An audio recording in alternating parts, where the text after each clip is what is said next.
Well, this morning, there are calls for calm following the attempted assassination of former President Donald Trump at a Pennsylvania rally Saturday. The FBI has taken over the investigation as questions mount about how this could even have happened in the first place. Here's national correspondent Christine Frizzell. An incident not seen in a generation. Now the start of a new chapter of modern history. The assassination attempt of the former president and current presumptive presidential nominee, leaving a nation stunned. New video from TMZ showing the suspected shooter, 20-year-old Thomas Matthew Crooks, in the moments before he was killed by Secret Service. The AP reporting a local police officer tried to confront the shooter, but backed away when the gun was pointed at him. The suspect's yearbook photos seen here. The crime now being investigated by the FBI as a domestic terror attack. That bullet went just apparently a millimeter from doing real and permanent damage to him, or perhaps taking his life. Speaker of the House Mike Johnson promising a full investigation into how Donald Trump was left so vulnerable, following witness accounts like this. We noticed a guy crawling, bear crawling up the roof. We're pointing at the guy crawling up the roof. And he had a gun, right? He had a rifle. A rifle. We could clearly see him with a rifle.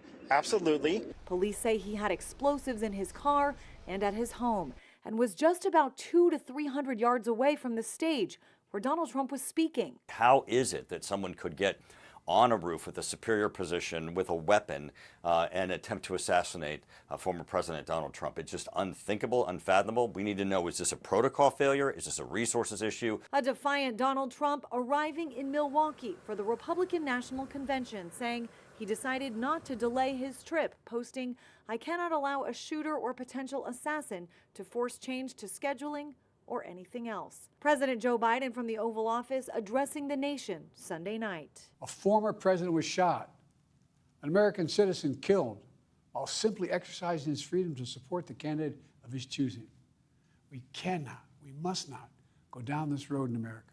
A former Pennsylvania fire chief, Corey Comparator, was killed while attending the Butler County rally. His sister posting this photo on Facebook saying, "My baby brother had just turned 50. Former First Lady Melania Trump posting this statement on X, calling the country to ascend above the hate, the vitriol, and the simple-minded ideas that ignite violence. President Joe Biden is echoing those calls for unity, as are many of his fellow Democrats, saying it's time to stop calling for him to step down out of concern for his debate performance or his poll numbers, and instead stand behind him during this difficult time for our country.